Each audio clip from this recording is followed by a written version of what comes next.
Dr. Gerstenfeld is not in the country, right? And I'm Gerald Steinberg. I've been drafted to introduce today's speaker, which is an honor and a pleasure for me. Dr. Mitch Bard is definitely one of the experts in dealing with the anti-Israel and anti-Semitic activities on American college campuses. Someone that I've had the pleasure of working with on a number of projects, participated in the conference on academic boycotts and the politics of academic freedom and the politics of academic boycotts that we held about a year ago. He has been for many, many years the author of a series called Myths and Facts, and I think many of his summaries, which we put them out once a week still, both historically and I feel like there's an echo in everybody's ear here.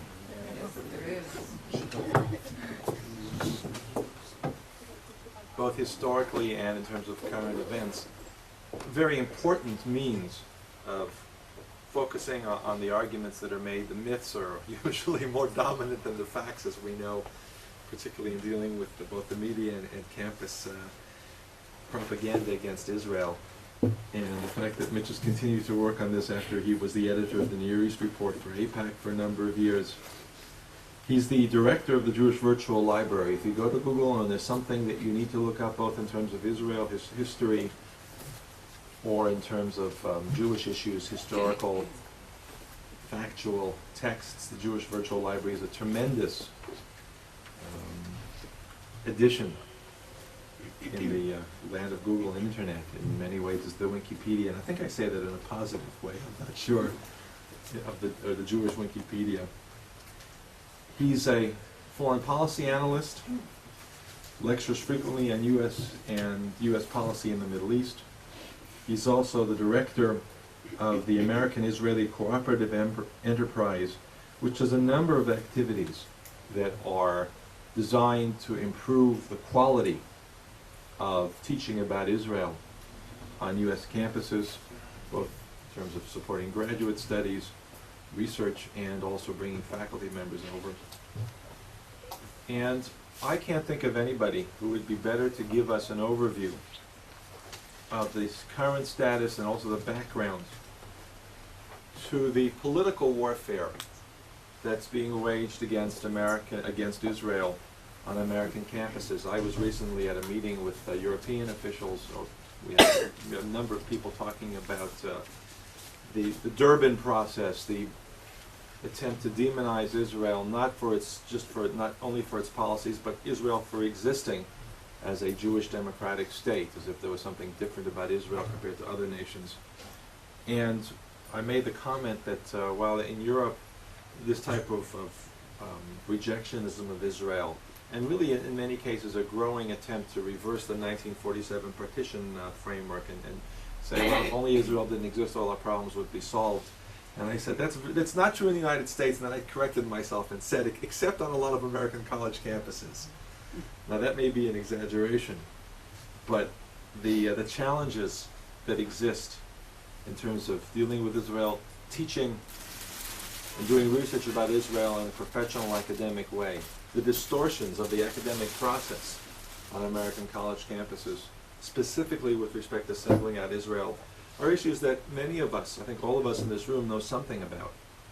But to enable us to understand the details, to focus on these issues, but also give us a state of the art in terms of the responses, particularly by the Jewish community.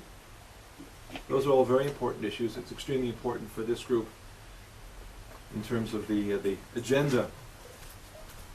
It's also the first of the 6th Herbert Berman Memorial Series. I think most of you in this room have been through and heard many of the excellent speakers, and it's very, very, it's a great honor for us to invite Mitch Bard to speak and address this forum and open up the 6th annual lecture series. Mitch, thank you for coming. We look forward to your comments.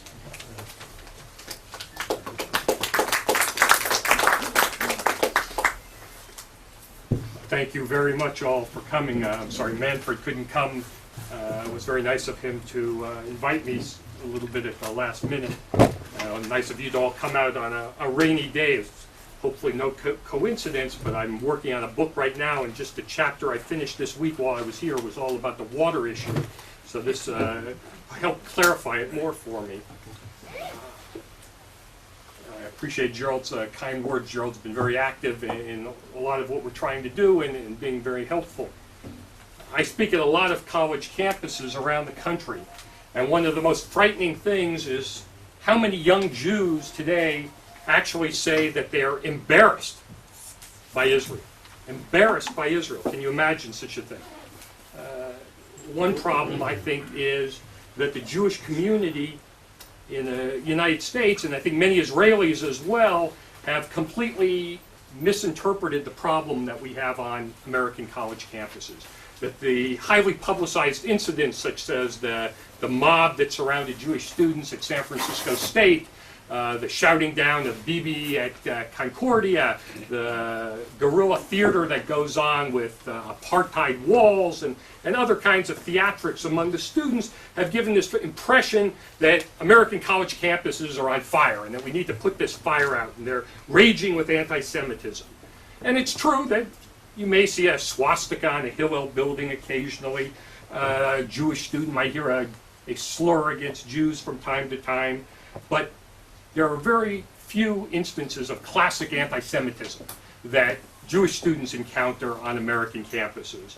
And the Berkeleys and the Concordias are really the exception, not the rule. And the reason that you hear about them is because they're the exceptions. And Berkeley, I can tell you, someone who went there more than 20 years ago, hasn't really changed in those 20 years, and I'm sure the people who went there before me would tell you it hasn't changed in 40 years. So our greatest challenge is not in training kids or students how to respond to Israel's detractors. It's educating them to understand Israel, as I say, warts and all, so that they can explain to people what's going on in Israel in a proper context and have a certain love for Israel. As my mother would say in her heavy Brooklyn accent, young Jews today don't know borscht. Now, don't misunderstand me. I'm not blaming the students themselves for their ignorance. Just consider their life experience. They haven't lived during a time when Israel was in real peril, when Israel faced any existential threats. And I by no means want to minimize the terror war that you've all experienced for the last 6 years, but it's still very different from the existential threat that most of us in this room lived through as recently as 1973. And you just think about a typical 21-year-old college student. What is it that they've experienced in their life? Maybe, but probably not, they might remember something about the first Gulf War. But if you talk to them about Vietnam, it's like ancient history. And the Holocaust, well, that's like the Peloponnesian Wars. And worse, Israel for students today is like spinach. It's something that they don't want to have to eat. They don't want to have to experience. And study after study has come out just in the last few months about what young American Jews believe, and none of them want to have anything to do with Israel. They're happy to go to a party with a Jewish theme or go hear a Jewish or an Israeli hip-hop band, but they don't want to talk about Israel. They don't want to be lectured by parents, by rabbis, by teachers, and after all, none of us did either, but in our day, boy, I'm starting to sound old, that's just the way it was. And now what we do is surveys and focus groups to try to find out exactly what the young Jews think and what they want, and then try to meet their demands.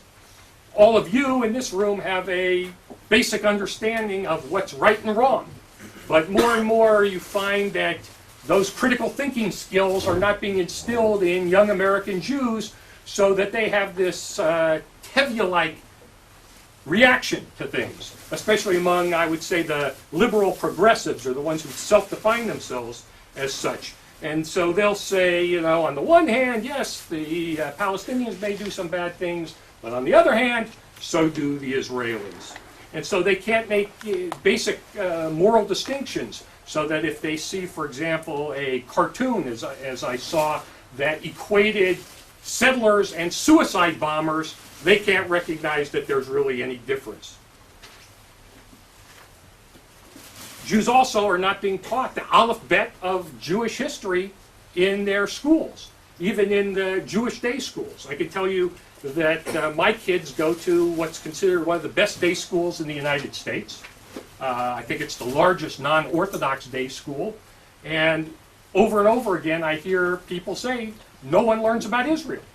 My son just started the high school there, and we had a parents' orientation last spring. And they gave us a handout with all the courses you could take in the high school. It was really impressive. I was so impressed, I counted. There were 133 classes that you could take at this high school, and not one had Israel in the title. And it's even more astounding when you consider that, my son, for example, my younger one's in 4th grade. Well, his father is a professional Israel person. Another kid in his class, his father runs the student program for AIPAC. Another kid's mother is the person who runs Project Interchange that brings people to Israel for the American Jewish Committee. Another guy, all in the 4th grade, another kid's father is the head of the American Jewish Committee office in Washington. So you have all these professional Israel people as parents, and yet the school itself isn't teaching about Israel. And this is by no means unique. Even in many of the Orthodox schools, they simply don't bother to teach about the history of Israel and to prepare them to deal with what they're going to have to face on college campuses when they face critical debates. And this isn't just about politics. Don't get me wrong. We're looking to have Israel in its full, in its full glory, so that students understand Israel is not just a country about conflict. It's about beauty. It's about literature. It's about geography and arts and all of the rest. And we want young Jews to have all of that in their experience. Now, the biggest problem for students when they get to college, as I say, isn't the students. It's more likely to be the faculty. It's really quite remarkable when you go around to campus and you discover that most U.S. colleges have no courses about Israel. In fact, we just did a study this summer. We looked at 384 universities, including the top 100, the Ivy Leagues, the major state systems. And out of 384 schools, 53% offer 0 courses on Israel. 77% either offer 0 or 1. So if you have an interest in Israel, on most college campuses, you are not going to have an opportunity to learn. All you're going to know is what you get from CNN or the Palestinian public radio. The situation's even worse when then you look at what is taught about Israel on those places where it is taught, where we know that a significant percentage of the faculty, and we didn't look at this specifically in this study, is either hostile to Israel or outright anti-Israel. So the prevalence, I believe, of these outspoken anti-Israel professors is the most insidious danger that we face on American college campuses today. Because the students, they come and they go. But it's faculty who are like Supreme Court justices. They never leave. They're there forever. And so they are the ones that have the major impact on the environment of the campus, on the students. I can give you just one personal anecdote that when I was an undergraduate at UC Santa Barbara some many moons ago, they had one course on the Middle East conflict, so I, of course, wanted to take it. And the professor was horrible. Just to give you an illustration, at the end of the course, she showed a series of videos, which coincidentally the week before, ADL had done a whole report about how anti-Semitic they were. So that's bad enough. 20-odd years later, the students invite me to come and give a lecture, and guess who's still there? The same professor. And not only that, UC Santa Barbara has built this brand new, beautiful Middle East Studies Center, and all you really need to know about what goes on there is that the inaugural speaker was Hanan Ashrawi. The other thing about the faculty is that those who are critical about Israel are very vocal and active, while pro-Israel faculty, to the extent there are any on the campuses, are silent. And people will wonder, why are they so silent? Why are they reluctant to speak out? And there are a variety of reasons, and I don't say any of these are particularly good reasons, but there are reasons. Some simply don't know themselves the facts. You know, they're not political scientists. If they're a mathematician or something else, they may be sympathetic to Israel, but can't make the case for Israel. Some are more concerned with political correctness. Some are afraid for what their reputation might suffer on the campus or within their field. So by and large, they're unwilling to take on their colleagues or even to engage other students in any kind of debate. Now, we had a great example of the broad problem earlier this year when two professors, two very prominent ones, a dean at the Harvard School, the Kennedy School of Government, and a very prominent political scientist at University of Chicago, published a paper which you probably all are familiar with, which basically said that the Israeli lobby is the root of all evils in U.S. Middle East policy. And just substantively, it was probably one of the most poorly researched works of anti-Israel propaganda any of us who actually study this have ever seen. But what was really important about the paper to me wasn't even the substance of it. It was the fact that this is the kind of thing that's being taught every day in courses across the country. But nobody knows about it because it's not being published, it's not being publicized. The students themselves are afraid to talk about it because they're afraid it might impact their grades. They don't want to risk their careers. But this is going on all the time. And just to give you a few other examples of the problems we have with faculty. There was a petition signed by 1,500 professors that warned of an impending crime against humanity. And what was the crime? They were worried that in the fog of the Iraq War, Israel was going to expel all the Palestinians. One of the signers, by the way, of that petition was Mearsheimer, the professor from Chicago. We had case of a professor at Columbia gave a lecture in which he argued that Zionism is a European colonial system based on racist principles with the goal of eradicating Palestine, and that Zionists are the new Nazis. We had Princeton hiring a professor to teach a course called Society Under Occupation, Contemporary Palestinian Politics, Culture, and Identity. At American University in my backyard in Washington, we had a trifecta.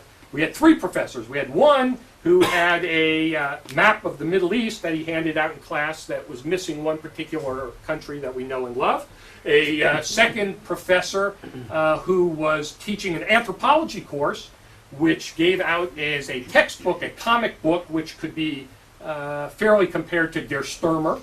And a third professor who crossed out on a student's exam where they had written Israel and put in the margin Zionist entity. And these are the kinds of things that go on. And one of the other interesting features is that pro-Israel faculty or Jewish faculty will have a very pure version, a pure opinion of academia. That they see it the way it's supposed to be, that it's a pure form of research and education, and you teach both sides, and that you give students the information, the facts they need to decide on their own. Whereas the anti-Israel faculty believe it is their purpose as a professor to advance a personal political agenda. And so, while a pro-Israel professor would never think of introducing their personal views in a geography course or a literature course, all the time you have anti-Israel professors who will introduce these views into courses that often have nothing to do with Israel. I mean, after all, who's the most influential academic of the 20th century on Middle East studies? Edward Said, who is what? A professor of comparative literature. He wasn't a historian or political scientist or an authority on the Middle East, but he injected himself into those fields. Now, I don't want to paint a completely dark picture. There are positive experiences, but one of the problems we also have is there's a shortage of people who can even teach about Israel. We don't have, in the United States especially, any young scholars, very few even senior scholars who are authorities who can deal with the subject of Israel.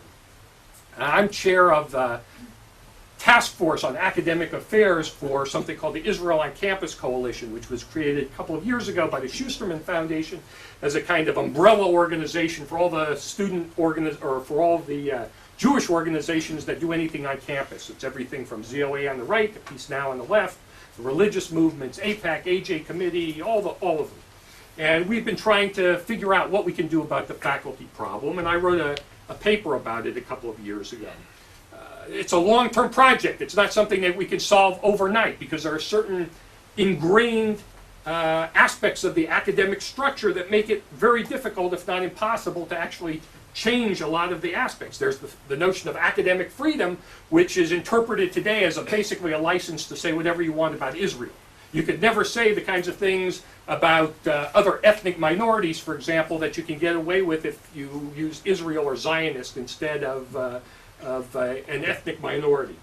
So it's very difficult to reverse this. There's also the problem of the Sa'idians basically ruling Middle East studies, so that you're not going to get a professorship, a faculty position in very many Middle East studies departments in the United States because you only have Sa'idians making the choices, and they're not going to hire anybody who's going to say anything remotely sympathetic to Israel.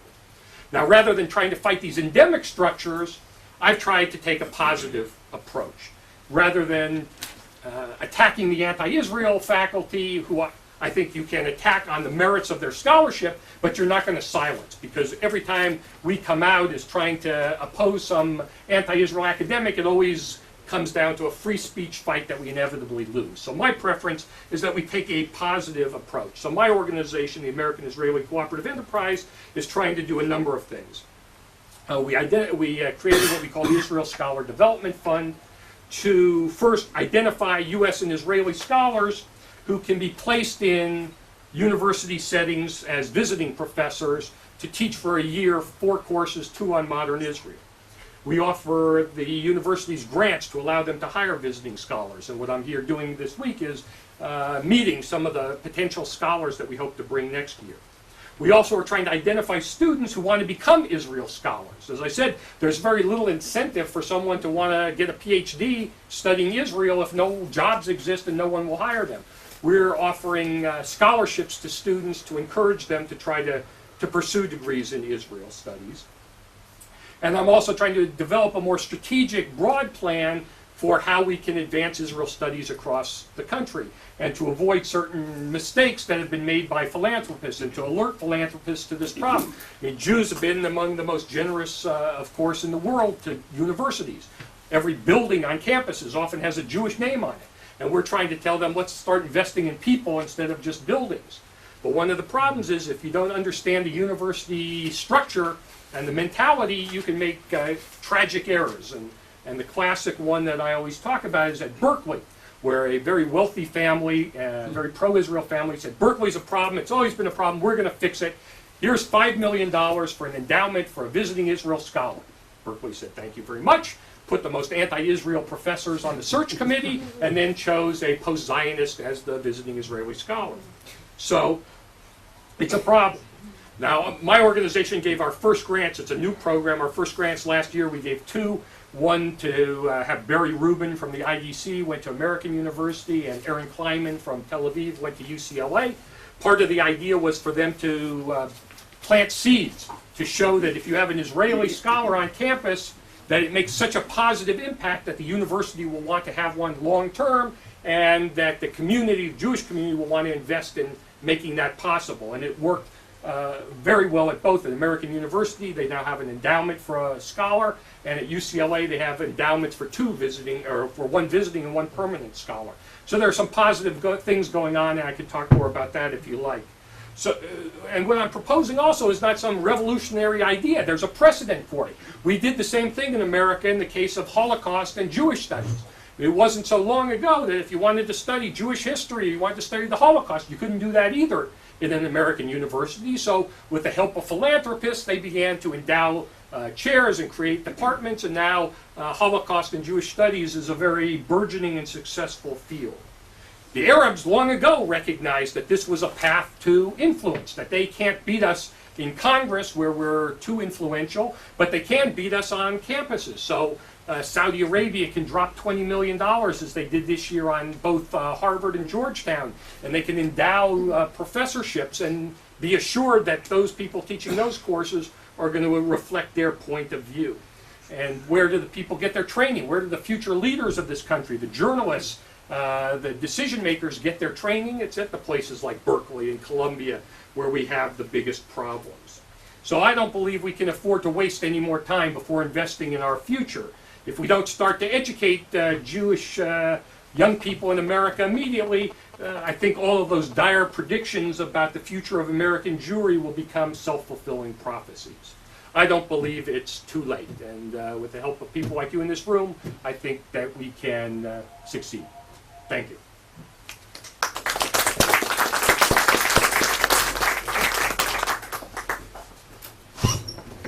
Hi, for those of you who don't know, I'm Arthur Edelman, and I've also been drafted by Manfred, who's away, and Gerald, who unfortunately had to leave a bit early, and I was going to be having the pleasure of conducting this open discussion. So I open it up for comments or questions. We have a good amount of time for responses. Mitch. Thank you. I'm a member of Stand With Us, which I know goes out into campuses and It's okay, I can hear, I'll repeat it. which is active on campuses. The incidents at, how does one cope with the incidents at Irvine, for example, where the Muslim Students Union decided to wear the sashes with Shahada written on it at graduation, and this was above objections by others, they got their way. A good question. First, Stand With Us is, I work with a lot. In fact, as soon as I get back from Israel, I'm going to speak at the conference. They're having an advocacy training conference in November in Los Angeles. How do you deal with things like at UC Irvine? They had this incident where a group of the Arab students wanted to wear these Hezbollah-like or Hamas sashes at the graduation ceremony. It's the kind of thing we have a very difficult time dealing with. That when it's a free speech cast as a free speech issue, we almost never can win. And it's something that we raise with the administration. We're trying to make administrations more sensitive because, again, it's the kind of thing they don't allow when it involves other groups. But it's very difficult to get them to take any dramatic action. And in part, it's our fault that the Jewish community, for the most part, also has an attitude that we want to be the negotiators. We don't want to take really tough action against the universities usually. We're not prepared to boycott them or withhold donations. We go, we talk. We're lawyers. We say, this is a good idea, you shouldn't do it. And they say, thank you very much, and then they do what they want. It's very difficult. Where one way that I think we're fighting back specifically at UC Irvine is by my program. We actually have a guy from Hebrew University, Gidi Rahat, who I'm told is a very prominent, very good scholar who's going to go to UC Irvine next year.